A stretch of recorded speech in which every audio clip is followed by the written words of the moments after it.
Okay, it is 6:30, and I try to be prompt so we can get you guys out of here, knowing that this is summertime and someone's in a cabin up in Canada, so we don't want the internet to break off for her. So anyway, welcome aboard. Tonight, what we're going to do is the really get you to begin to think about the conceptual framework. And what I'm going to suggest is after this that you do download the slides, and we will be coming back to this a little bit more.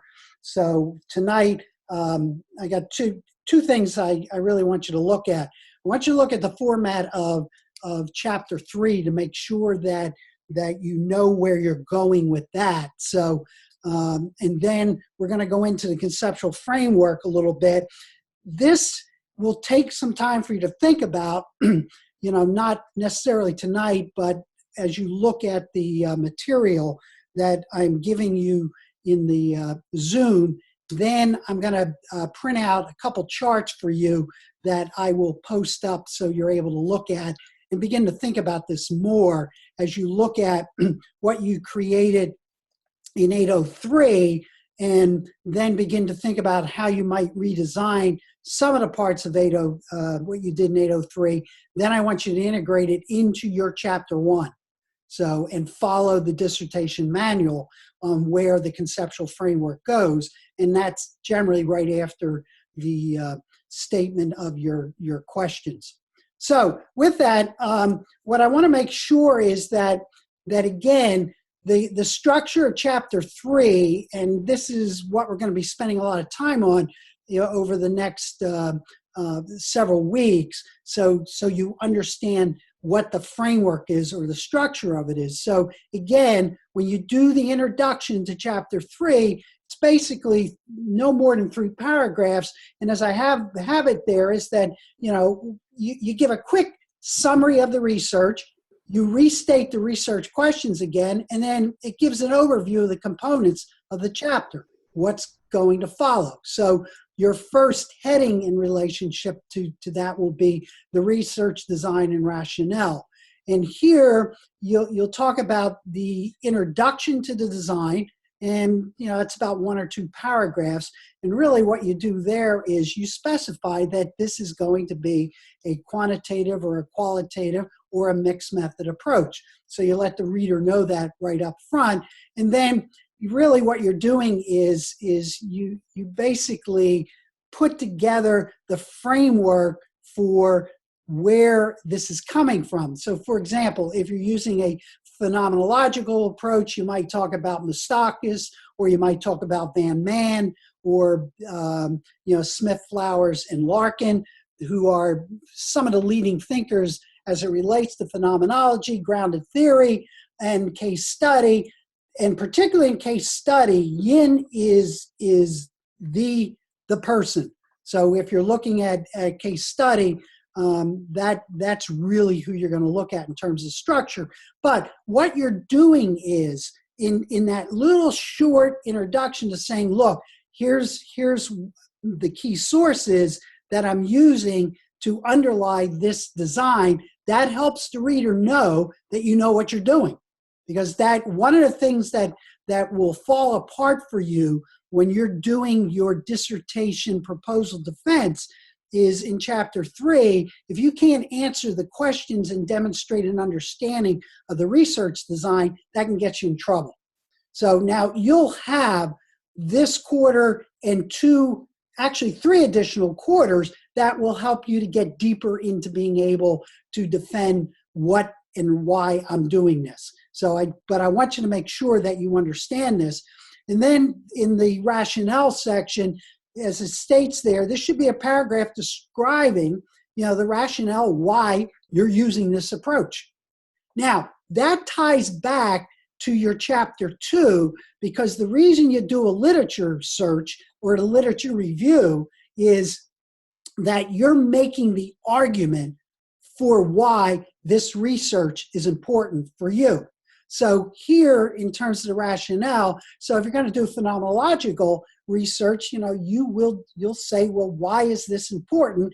And one reason might be because I'm trying to give voice to participants as they experience a particular phenomenon. Or I'm trying to understand the interrelationships between teachers and students within a particular classroom, within maybe one or two classes within a building, or if you do a multiple case study, across 3 or 4 elementary schools. So that's what you're doing in relationship, to the rationale. Then once you identify your rationale, then you begin to talk about the site and the population. So you'll talk about, where this is taking place. What type of population is involved there. So if it's a middle school, that is nestled in a very large, let's say, urban environment, you might say, that this will be working in a large urban environment that has, 10, let's say 50,000 students, X number of buildings, blah, blah, blah, blah, blah. So what you'll do here is you're helping the reader, and you'll always keep this in mind. You're writing for the reader to understand this. So what you want to make sure is, in terms of this, is that, okay, I'm going to work in a middle school. This middle school has X number of students.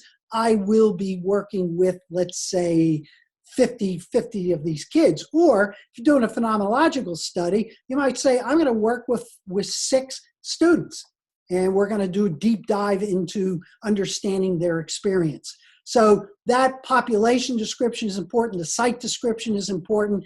Then you need to make sure that the reader knows that you do have access, and the gatekeeper gives you permission. So if you're working in a school district, a lot of times the gatekeeper can be the principal, it can be a superintendent, be assistant superintendent, or if you're very large urban districts, sometimes they have a whole research department that collects data on the school, assessment data, and sometimes they have the responsibility to say, yes, you can do the study, or no, you can't. So again, site access is very important, because one of the things that you will give to IRB is the letter from your site saying it's okay for you to do the research. So again, that's part of chapter 3. Again, I'm just taking this out of the manual, your dissertation manual, but I just want to make sure that you're getting a sense of the structure, because if you write within this framework, you won't have any problems. That I think is the important thing for you to understand. Then we get into the idea of the research methodology, and this is the most important part of chapter 3, because here you're going to talk about the methods that you're going to use, how you're going to collect the data. So if you're going to use surveys, if you're going to use interviews, if you're going to review artifacts, are you going to look at observation, are you going to do focus groups, all of these types of things. So in that section, you will define what that, the types of instruments you're going to be using, how you're going to select the participants, is it random sampling, how you're going to do that. And then you'll talk about the data analysis procedures. So for example, if you're doing a phenomenological study or you're doing a lot of interviews, even in a mixed method, you're going to be using coding. So you'll talk about the type of coding process that you will use. And again, you will always include references to support that coming out of the research. So for example, Johnny Saldana is probably the person you will quote the most if you're using a particular methodology or coding method, because that's the person who is the expert in that field, and that's the book that you'll be reading, particularly in 836. And when you take 836, which is qualitative research. But you'll use other ones. You will talk about Van Man, let's say, if you're using or Yin or whatever. But it's very important that you let the reader know that the claims you're making of why you're doing the research itself, the type of methodology you're using, that it's just not something you invented. It's supported from the field of research, so you always want to do that. Then what you'll do is you'll put in phase the way in which you are going to collect the data. So let's say you're doing a set of interviews over a 2-month period of time. You'll say, I'll be collecting data. Then for a month, I'm going to analyze the data. Then I'm going to write things up. Now, again, just want you to think about this, because what I'm asking you to constantly do is to go into ProQuest in the Drexel library and look at the design of our EDD, past student work, because that will help you greatly in understanding how the structure comes about. But you need to follow this format. That's very important. Then you'll talk about the ethical considerations, how their rights will be protected. Obviously, that's basically, following the procedures of IRB in relationship to that. And you'll discuss any known or anticipated ethical considerations surrounding the research. But for most of you, that will not be an issue. So some might come up, but you'll learn more about what you can and cannot do as it relates to those things. And this quarter, you will be taking your 6-hour course to get certified in being able to do the research. So if you saw in your syllabus that you have to do that, and you have to complete it by the end of this course. Okay? So what I want you mainly to do then now is in those, I have your teams and gave you the list of the teams. So really what I want you to do is kind of share with each other what your research question is right now, and the focus question, your main focus question, and then 2 to 3 sub-questions that will help you to go deeper into collecting the data for your study. So what I'm suggesting is that you, within your teams, just share your research questions, how they're structured now. And so that you begin to interact with each other as we get deeper into understanding those design processes, because now this is my assumption, is that in 803, you spent time looking at the design of your research questions. So I want you to share those within the team so that you're going back and forth with each other. And then as we go through the methodologies, and that's what we're going to start hitting next week and the next couple of weeks, I want you to begin to think about and share with each other, hey, this is the type of study I might want to do. I might want to do a case study, or I might want to do qualitative, or I might want to do a mixed method with doing survey first to collect quantitative data, and then I'm going to use this type of analysis, and then what I'll do is use this type of approach for my interviews. So I want you to start sharing that within your teams so that you get a sense of what this is about, and then it's going to help you to generate the types of questions that you want to pose to me, because I think that's important. Okay? So any questions about what I've given you so far? The structure is there. It is what it is. But I wanted to make sure that you had a sense of what it is. And now I want you to work within your reflective teams, and within those teams, share with each other what you've generated around your questions, mainly your focus questions and your sub-questions.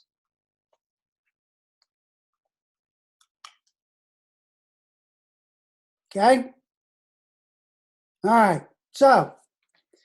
So let's move now into building your conceptual framework. And what I want you to think about is really to look at this to, if you go back to thinking about Otto Scharmer again and going down the U, that one of the purposes of going down the U, as he talked about from a leadership point of view, is to find out the source of who you are. Why do you want to be a leader? Why are you a leader? What are you doing, within those environments? Well, we're going to do the exact same thing here, because what is extremely important is I want you to be able to say who you are as a researcher. Coming out of the ability to, understand your philosophical grounding, the types of paradigms that you use, and the interpretive approach as you look at reality, how you interpret it, and how your philosophical experiences or an understanding of what those philosophical experiences impact your reasoning of why you're going to do your study. That's what the conceptual framework is about. And so I'm going to pull from Cresswell's material, and you'll get this when you take 836. So I'm giving you a little bit of 836. Hopefully you can see it. This should be the textbook that you're going to be using in 836. So it's Qualitative Inquiry, Research Design. I believe it's the fourth edition of Cresswell. You don't have to worry about it right now. But that's going to be the book that you will be using to start your dive into what this is about. So to start out with this, and again, I don't expect you to understand all this, obviously, tonight. I just want to throw it out there so you have a good sense of what it is. And then when you look at your conceptual framework, as you start playing around with it to integrate it into your chapter 1, you'll have a good idea of what it's about. So as he states there, it's really, it's how you're looking at the literature that you've been looking at. Now, that doesn't necessarily mean your literature review at this particular point. It's just what have you been reading? And when you were doing 803, so you did create a literature review, but the question you ask yourself then is, why did that literature really appeal to me? Because what am I really thinking about, so that as you think about this theoretical framework that you have as a researcher, that it comes out of your own experiences. So as you look at the world, we all look at the world. We all have biases. We all have perceptions. We all have points of view. You can be conservative, you can be liberal, you can be in between, etc. Or, I can be as a teacher, if I'm a classroom teacher, am I a behavioralist or am I a constructivist? What is that? How do I look at people? So as a researcher, that's very important for you to understand, but it's also important for you to make sure the reader understands that's where you're coming from. So as you look at that, again, that conceptual framework draws upon your experience, your lived experience, and you identify that for your area of research. So for example, if you have a lot of interest in maybe the integration of technology in the classroom, well, all right, the reason for that is because I like a lot of technology. I use a lot of it. I think it's important for kids, that's the world they're moving into. That's how information is going to come out. Well, that begins to define what my thinking is. That's how I look at it. But then again, I might be a behavioralist, and I believe very strongly in what's called behavioral analysis. I believe in some of the works that come out of B.F. Skinner. I believe in stimulus response, and that I as a teacher can condition the environment so that kids will respond to that environment so that they will learn. So my point that I want you to get at is to begin to understand what are your groundings, because what that does is that then will influence the way in which your conceptual framework drives the type of literature that's going to support the argument of why this study is important. Now let me stop there. Does that make sense to you? Do you get a sense of what I'm saying to you right now?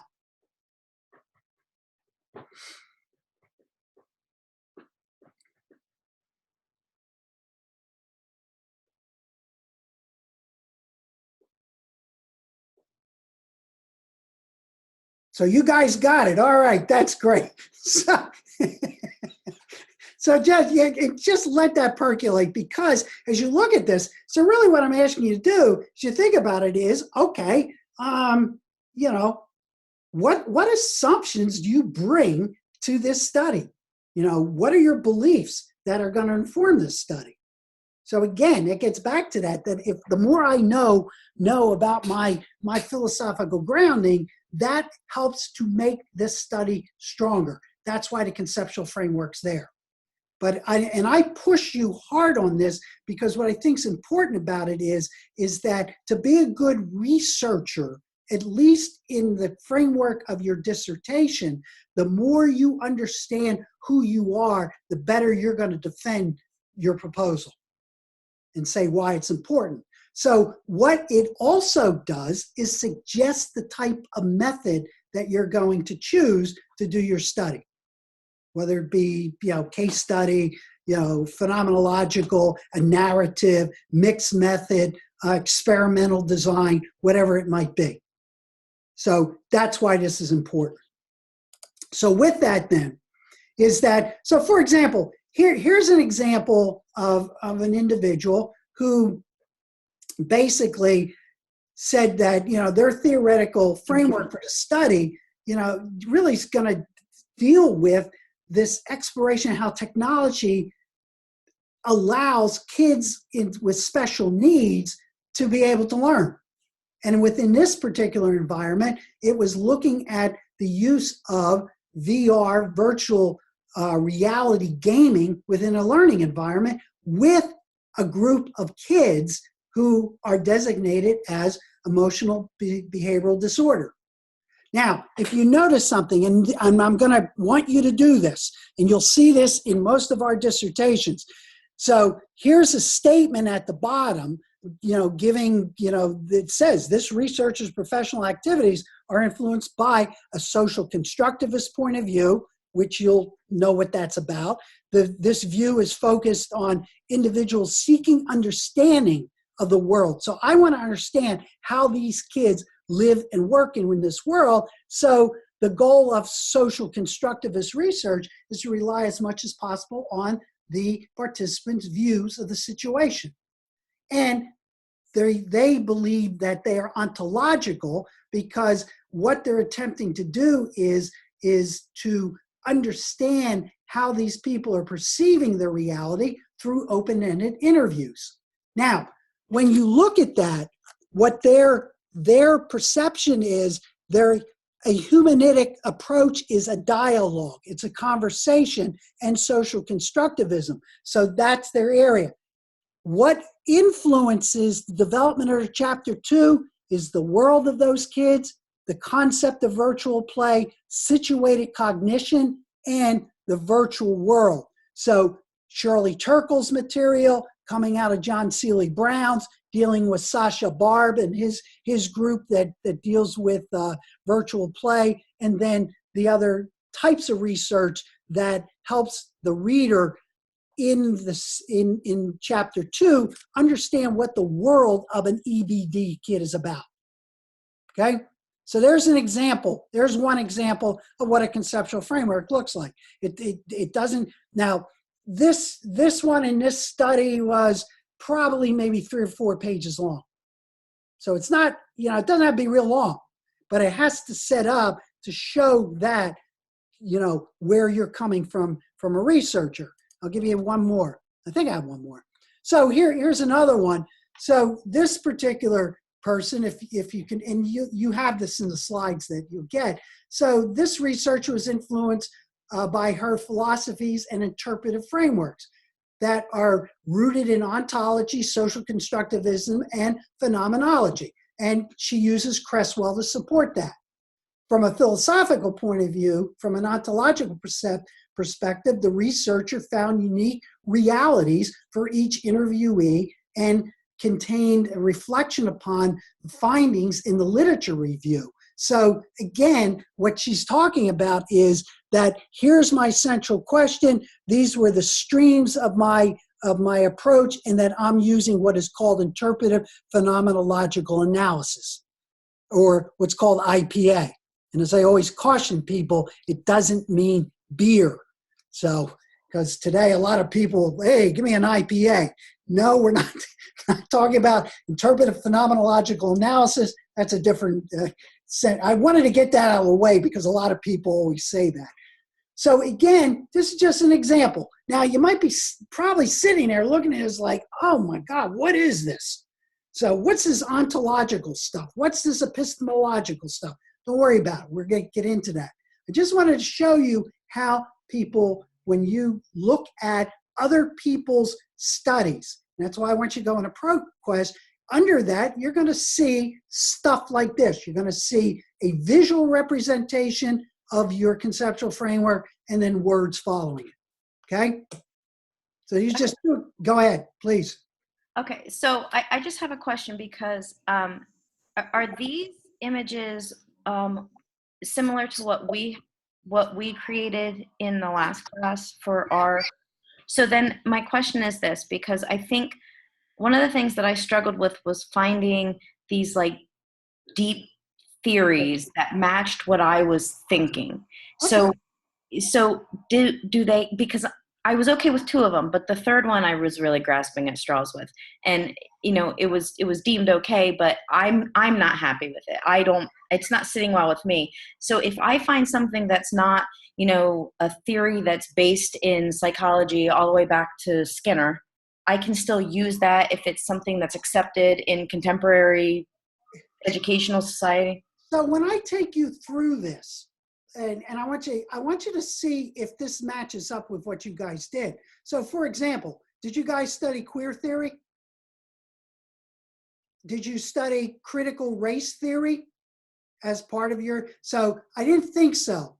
I wanted you, so I'm going to give you that, which it might now add to something that might have been missing for you, okay?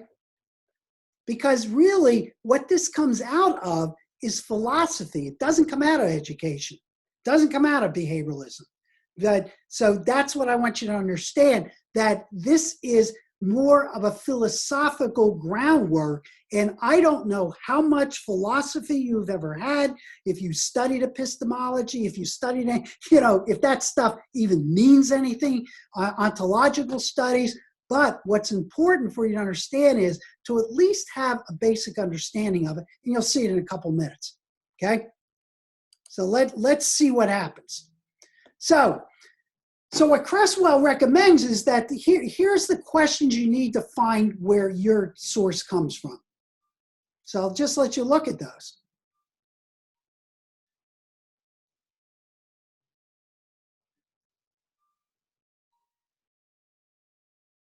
So again, I don't know if you covered those types of things, but this is I'm kind of giving you a little deeper dive right now so that I can kind of jumble it up for you a little bit so you know how to start getting yourself to think about it. And so your question about that, I wasn't really happy with this because something was missing, and it could have been missing because you didn't have this framework that I'm giving you here.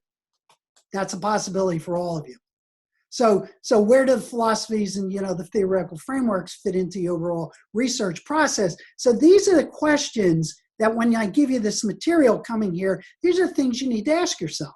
So go back to that theoretical framework that you developed and kind of look at these questions and say, because some of you had a visualization, other ones didn't, but that's okay. I'm not worried about that right now. All I'm worried about is that now I want to expand your thinking about the philosophical assumptions, and I'm going to give you the framework that is used for that. And so why it's important really is that, again, it really will help you to understand the type of research you want to do. And I'm going to tell you this right now. The more you can express it to your committee that this is why I'm doing this, this is why this approach that I'm using and the arguments that I use in chapter 2 are important because it comes from a very strong baseline of philosophical assumptions.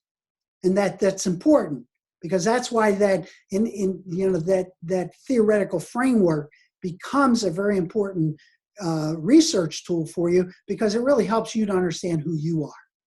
So that's why the philosophy is important in relationship to this. So as we look at it, so here's the assumptions. So if you kind of want to understand nature reality, what it is, that's ontology.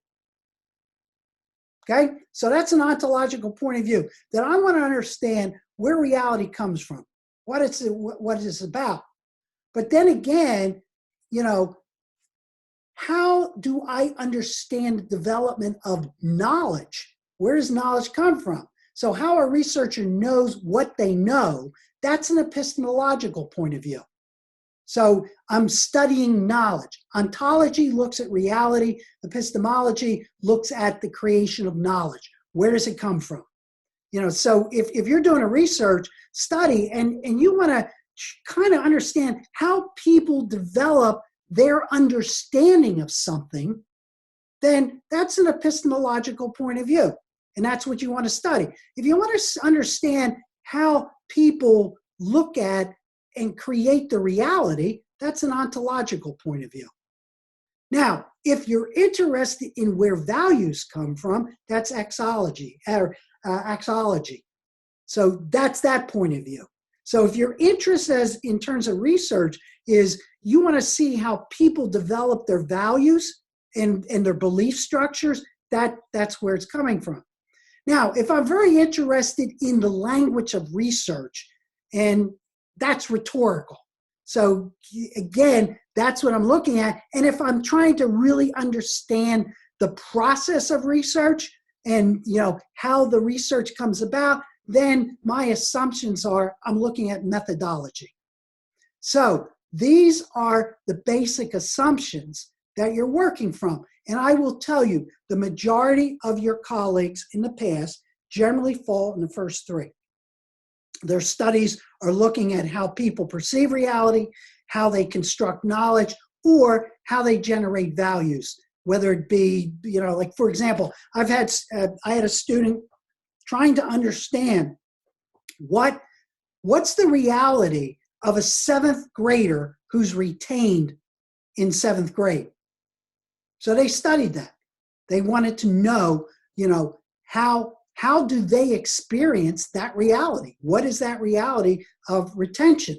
Because many times, again, we do a lot of things to people in educational institutions, and we also do it in the business world and in other places that we have no idea on how they're looking at it or they're experiencing it.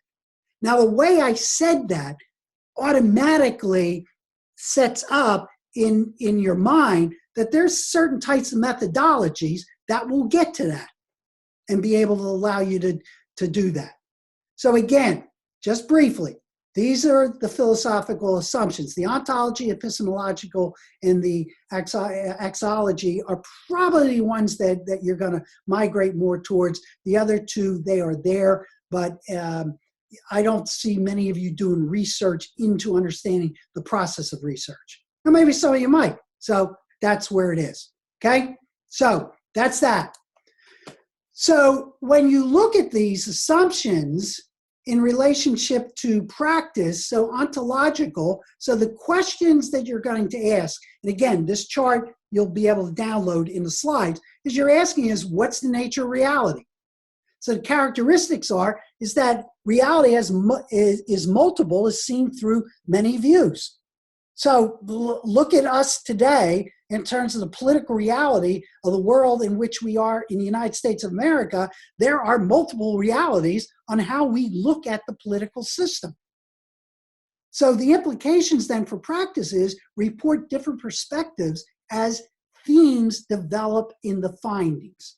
So that type of study, an ontological one, is you're trying to, one methodology might be you could use phenomenological research, you could use narrative research, you could use case study, but what you're looking at there is, okay, as I gather the data from the participants, I'm probably going to do a lot of surveying and interviewing, and I'm going to use coding to, take those verbatim interviews and find out what types of themes will emerge from that data. So if I'm looking at epistemology, so I want to know what counts as knowledge. how are knowledge claims justified? Now, that's an important one because all of you will constantly, from all your professors in these courses, if you haven't already experienced this, is they will say to you, when you make a claim, what supports that claim? So that's why you have to know APA and be able to cite other research that supports a claim that you're making. So always keep that in mind. And so the other thing when you're doing epistemological research is that you're looking at the relationship between the researcher and what's being researched. So that becomes important because the characteristic in epistemology is subjective evidence is obtained from the participants. So again, ethnographies, the narrative approach, phenomenological approaches fit that well because the researcher attempts then to lessen the distance between themselves and what's being researched. So you saw in that first example, the person used humanitic, where that's where after you're able to bracket out all of what a person is giving you in terms of the data, and then you get in your chapter 4, you're allowed to bring your experience into that and become part of the research. And you'll learn about that later. But what I'm saying to you is that's what epistemology does. And really, the implications for your research practice, it relies on quotes as evidence from the participants. A lot of interviewing there. And you do spend time in the field and you become sort of an insider, particularly if you do an ethnography. Our suggestion is not to do it in ethnography because you really don't have enough time to do an ethnography. Because what ethnography is about is you actually immerse yourself in the culture that you're studying. So Margaret Mead is a perfect example of an ethnographer. Jane Goodall is a very good ethnographer because what does she do? She lives with gorillas and she becomes part of their culture. So those are those two. And then it completely gets you going crazy so here's the next one. So what's the role of values? So the characteristic with that philosophical assumption is that you as the researcher acknowledge that research is value laden and that biases are present in relation to the role within the study. So you're constantly dealing with your own biases when you're doing this because you have to bracket that. You have to close those off because if you don't, what it leads to is called confirmation bias. And when you have confirmation bias, you cannot do the study because your biases influence the outcome of that study. Now, how you correct for that is you use a methodology. If you remember back in 845, when you did for Otto Scharmer, that particular interview process, that one of the most difficult parts of that interview was your ability to turn off your assumptions while you were trying to gather that information. So that's what that's about. And really the implications then is that you openly discuss the values that shape the narrative. You really begin to talk about those. So you include interpretations in conjunction with those of the participants. Again, phenomenology allows itself to work there. So again, let me just look at methodology here. And again, the characteristic of that is that you're using inductive logic. Your studies the topic within its context, and you again look at an emerging design. Now, the one you might use if you are looking at methodology, and you'll learn about this, is a grounded theory approach. Because what grounded theory in terms of research is about is that you're in the field, you're collecting this data, and from the data, you generate a theory of why. Okay? So again, these are how these philosophical approaches play out. And I think I have the last one here. No, I don't. So let me just go back. So let me just ask, okay, what's happening inside of your heads right now? What type of questions do you have? Or, what's confusing you right now? Or,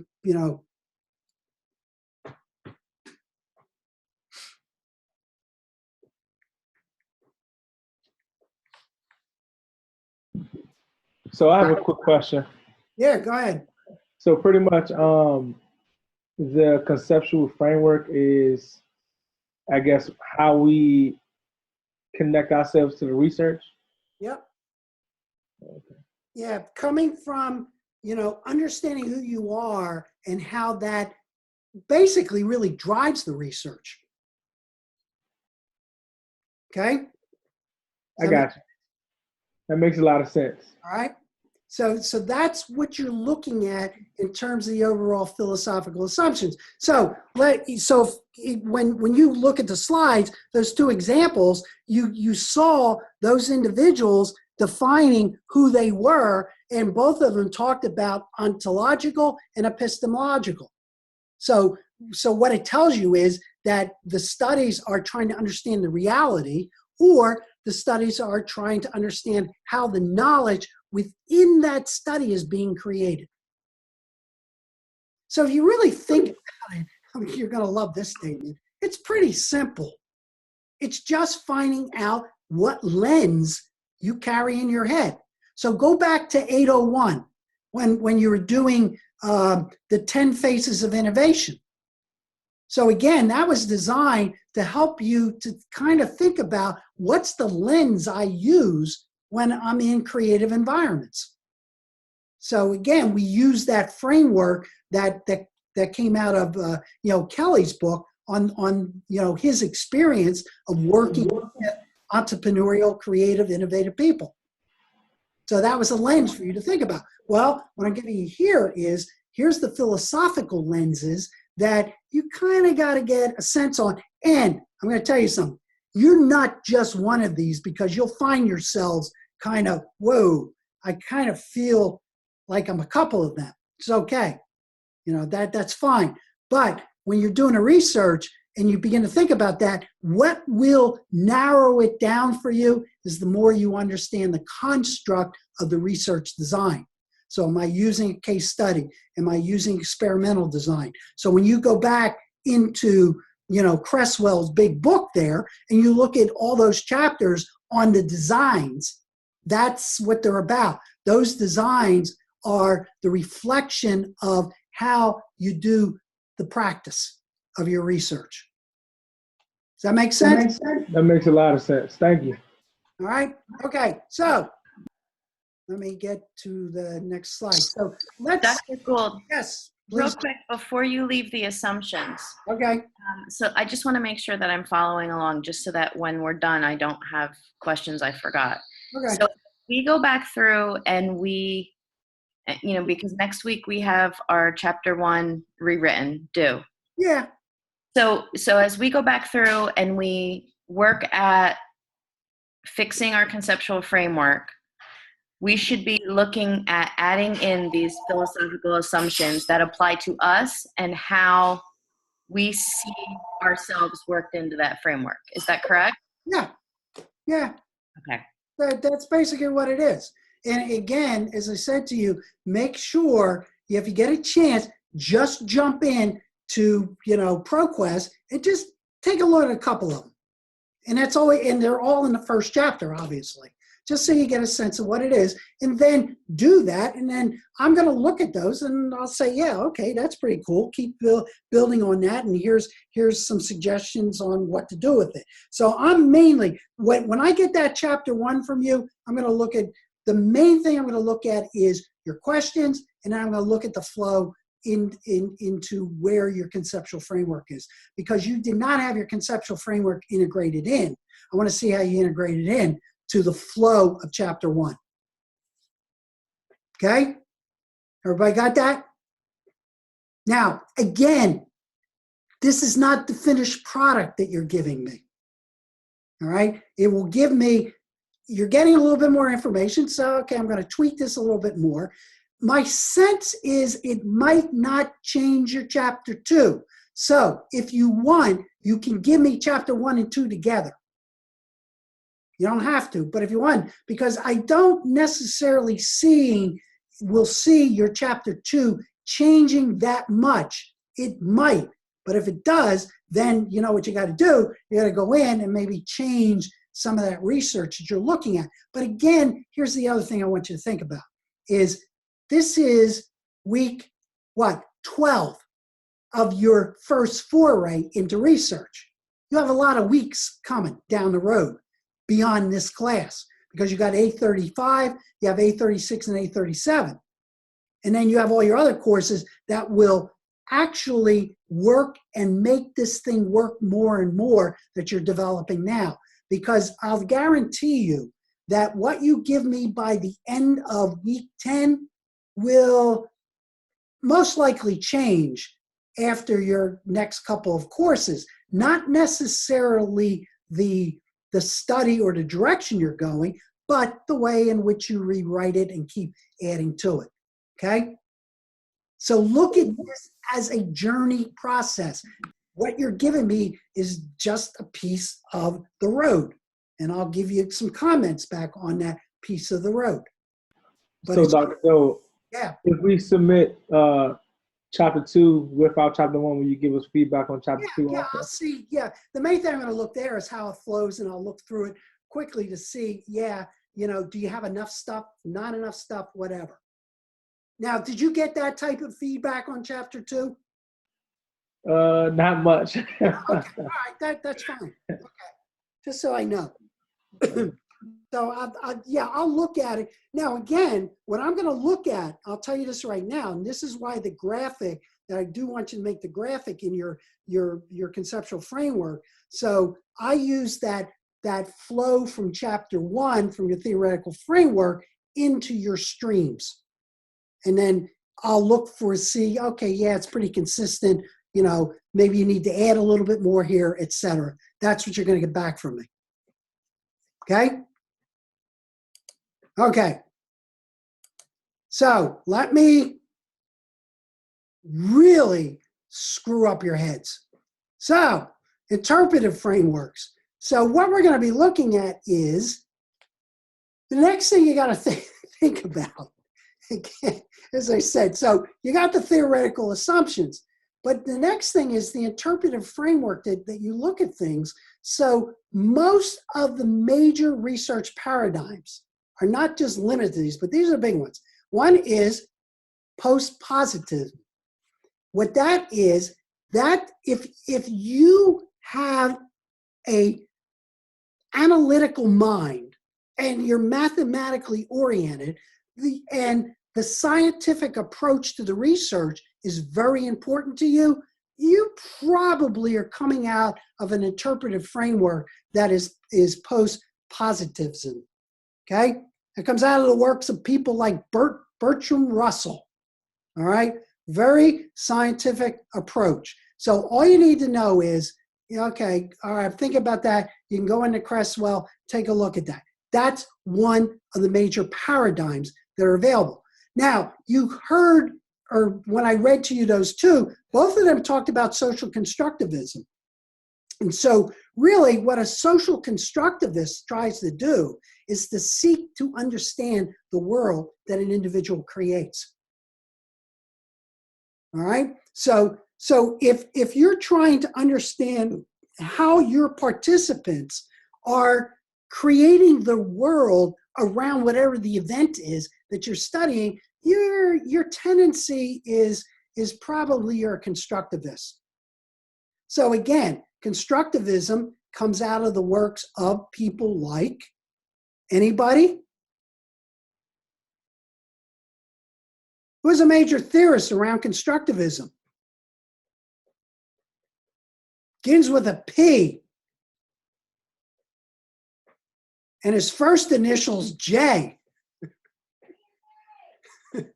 My wife's downstairs screaming, Piaget.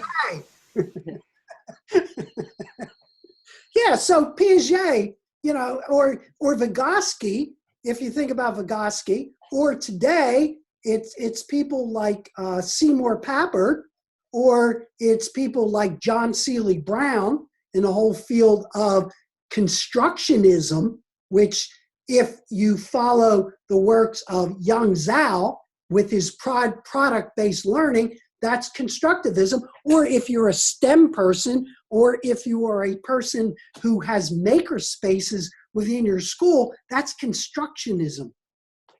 So you see how that plays out. So again, if you're trying to seek to understand what the world is, you're coming from that paradigm. You're coming from an interpretive framework of social constructivism. Now, if you're a pragmatist, you're really concerned about, hey, this research I'm doing is going to be practical. Okay?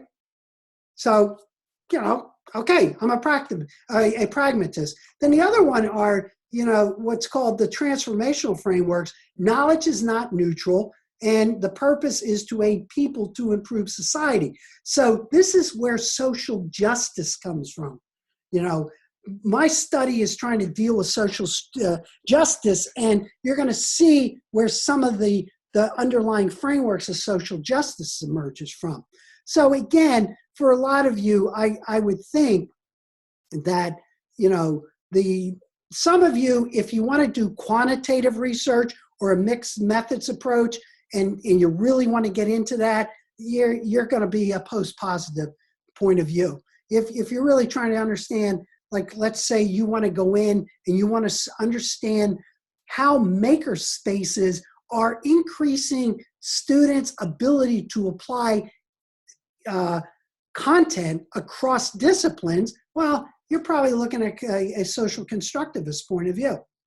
Or if you're trying to say, look, I want to see if this particular type of reading research or program, or this mathematics or this STEAM program, is really working, that's what I want to focus on. That's a pragmatist point of view. Okay? Kind of makes some sense to you, at least, okay, it's there. And when you go back, because again, you can listen to this again because it'll be up on YouTube. But again, as you look through the slides, I'll just keep guiding you through these so that you understand it. I just want to hit you with these so whoa, okay, this is what I got to think about. All right. So the interpretive frameworks then, so your postmodernist perspective, there's your, the postmodern perspective. The assumption is knowledge claims must be set within the world today in multiple perspectives such as race, gender, class, and group affiliation. Negative conditions show themselves in terms of hierarchies, power and control by individuals, and multiple meanings of language. Marginalized people are important. Again, this is what postmodern perspectives are about.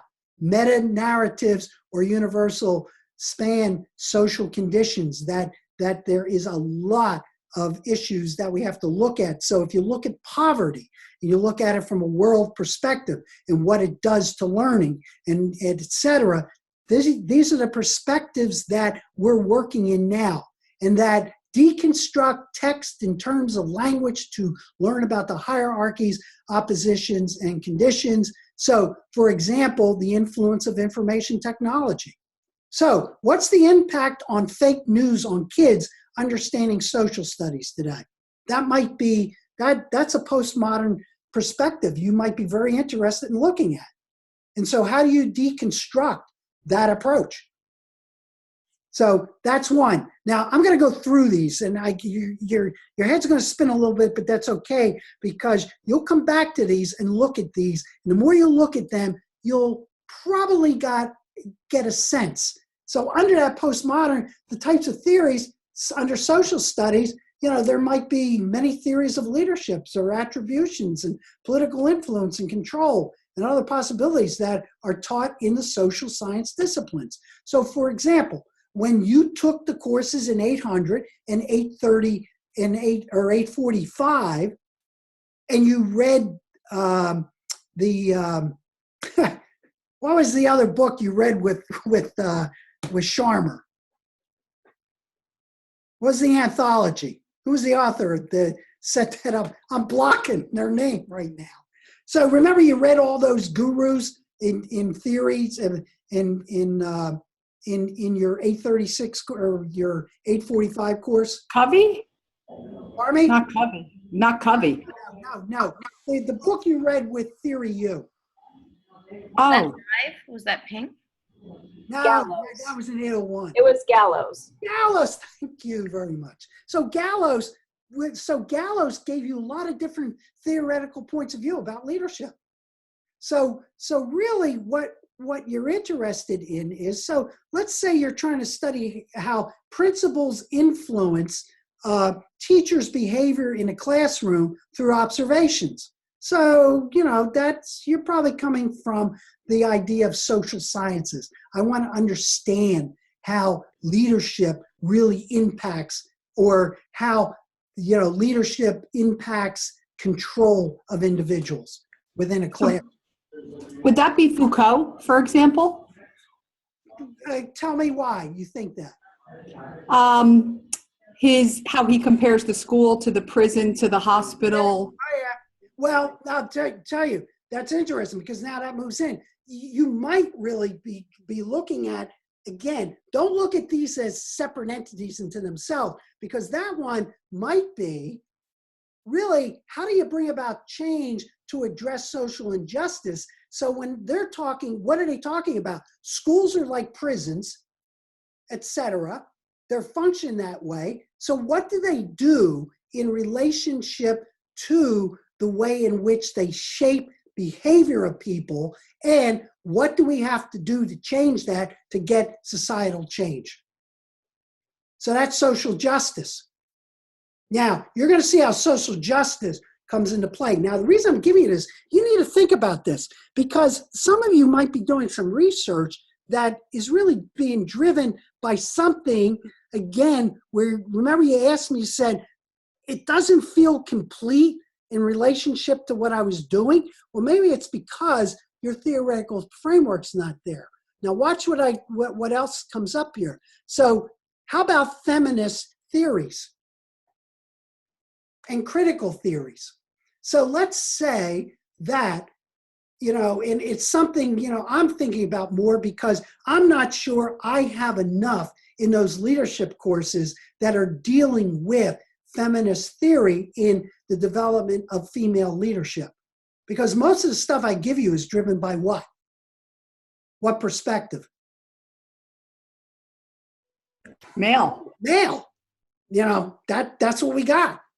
And so the question though is as a researcher, how do you begin to think about this? So make problematic women's diverse situations and the institutions that frame those situations.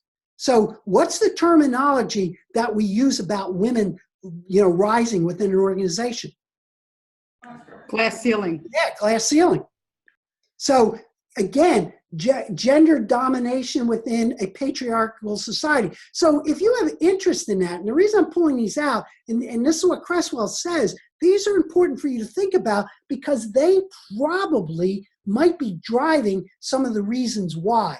Now, you don't need to go into full-blown discussion about that in your theoretical framework.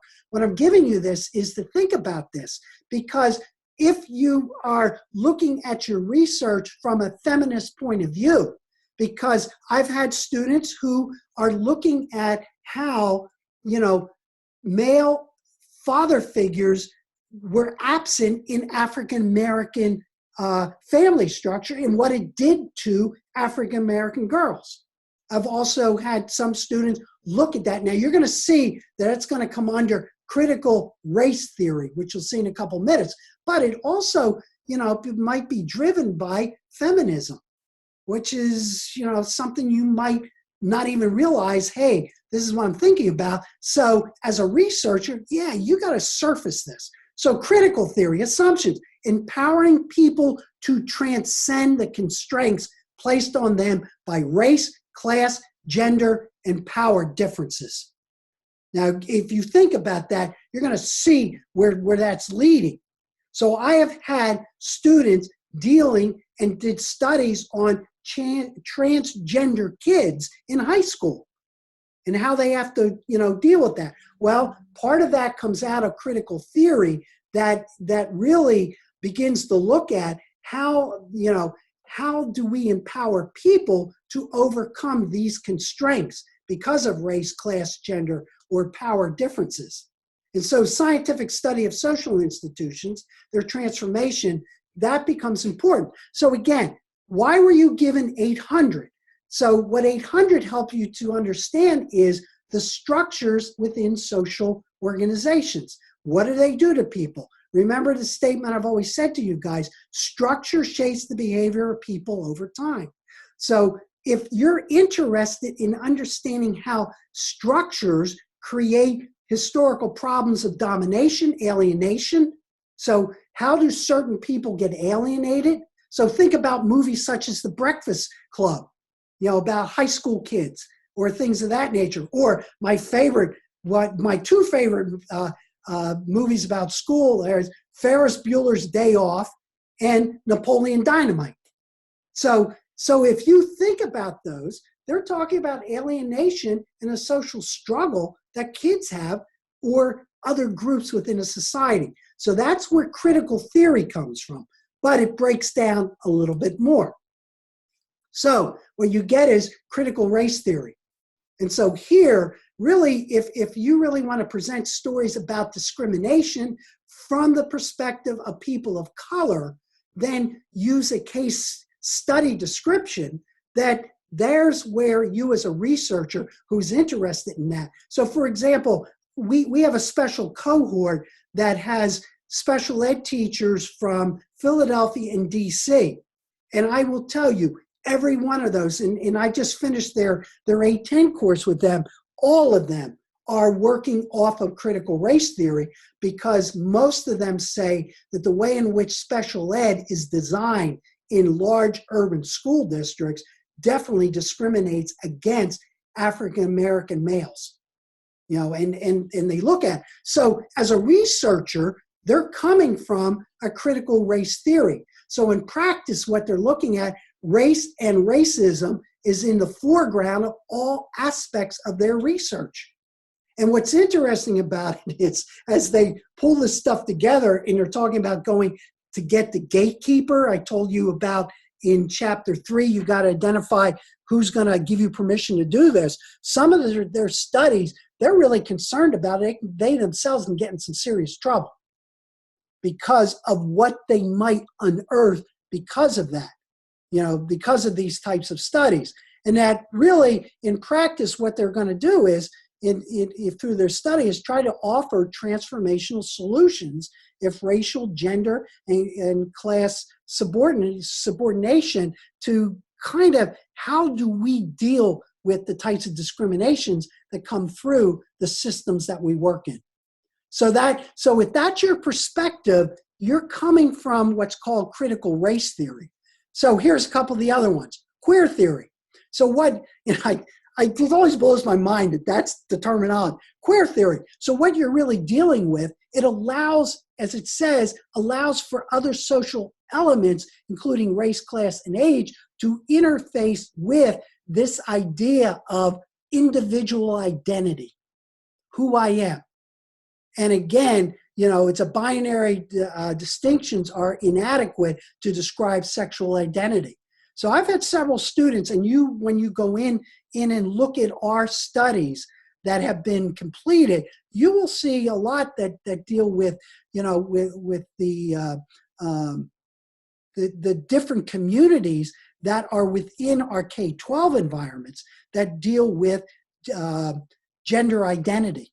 And that if that is an interest of yours and you're looking at that, really what's influencing that from the theoretical point of view is what's called queer theory.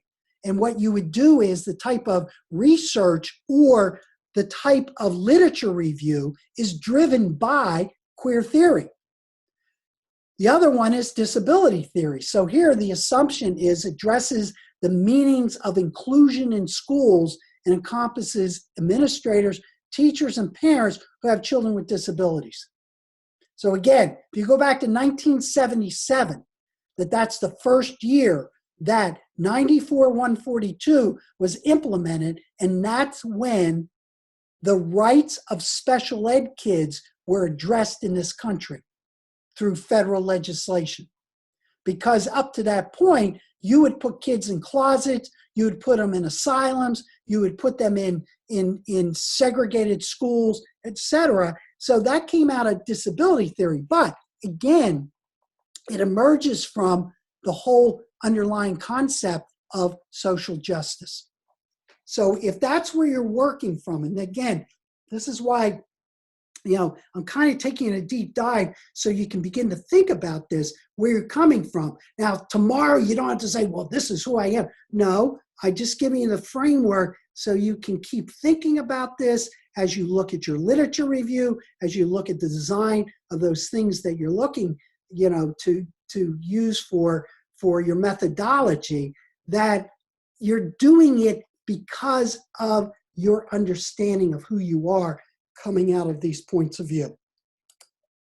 So again, and I'll have this for you, and we won't go through this in detail. What this will give you is how, again, the interpretive frameworks, the ontological beliefs, etc., interact with each one of those interpretive frameworks. So the post-positivism, so if you look at an ontological belief, this should help you to get a handle on pulling together what I'm talking about. And you'll see this here. So what I want you to do is, after you download the PDF, just start looking at this stuff. Think about it. And if within your teams, I want you to kind of play around with it. And then when we get together again, let's have an open discussion on, okay, here's what's going on. Here's what I'm thinking about who I am as a researcher.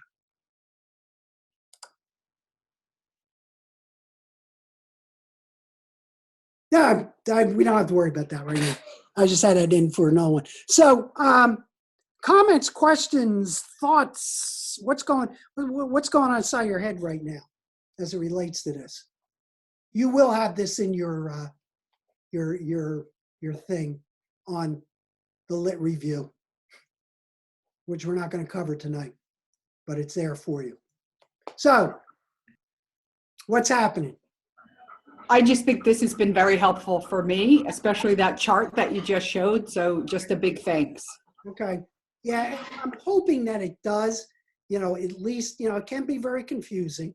But as you think about it and you think about who I am, think about, and again, what I want you to think about when in your teams, that's why I'm asking you to, okay, here's my research question. Here's the sub-questions. Now, as you discuss it, begin to think about those questions in light of what I'm giving you right now and how it might, how my theoretical framework might be coming together and I might understand it better. And you're not going to get it right. There's no right or wrong right now. It's just discovery, and I'll guide you the best way that I can as we go through this process. Okay? Dr. Gould. Yes. Dr. Gould, can you hear me? Yes, I can. Okay, so with the interpretive frameworks, what if we believe we're fall within two of them? That's okay. That's what I said to you. It's fine. Okay. You'll find yourself doing that because, again, it's your lens, it's your worldview. These are not concrete silos. But one side of it might emerge more because of the purpose of your study. Okay? Because you can be a lot of these. I mean, you really can, depending on the situation. But you'll narrow it down as your study develops because you got to focus the study. So let me just ask quickly, what two do you think you are?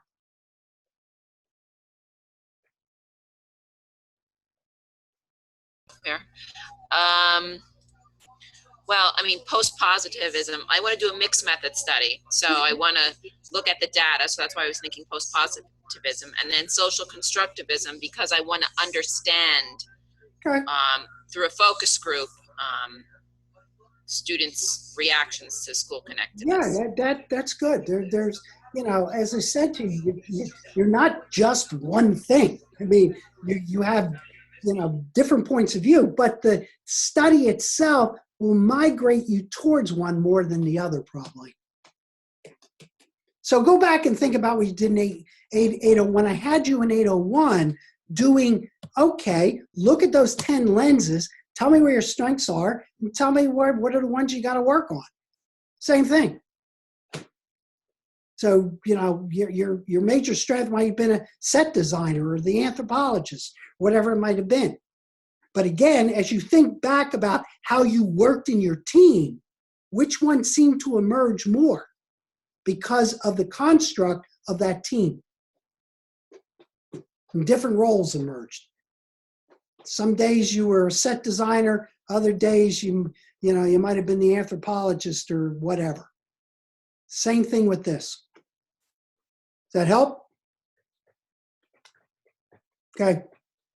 Other comments, questions?